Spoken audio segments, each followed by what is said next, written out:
At Al-Baik, there are two separate entrances. The sign عائلات means families, and this entrance is for families and women only.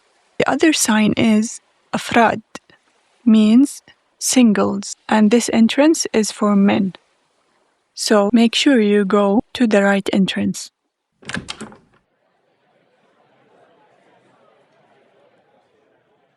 السلام عليكم. وعليكم السلام. أبغى وجبة دجاج البيك 4 قطع.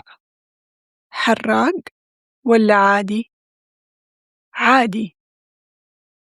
ووجبة دجاج مسحب 7 قطع.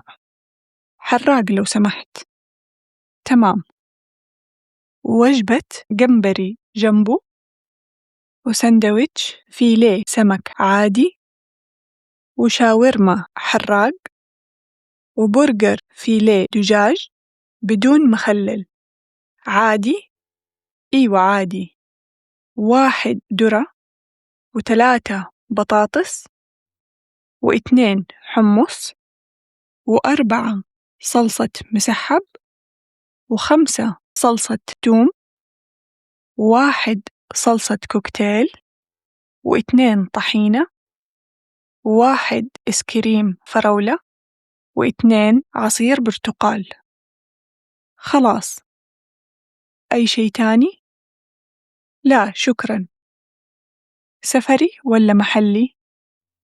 محلي لو سمحت. الحساب 116 ريال. شبكة ولا كاش؟ شبكة.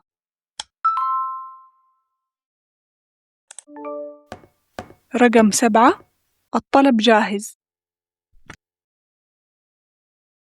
Important words: عائلات families، أفراد singles، أبغى I want، قطع pieces، مسحب nuggets، حراق spicy، عادي normal not spicy، مخلل pickles، صلصة sauce، توم garlic، سفري to go، محلي dine in، شبكة pay by card، cash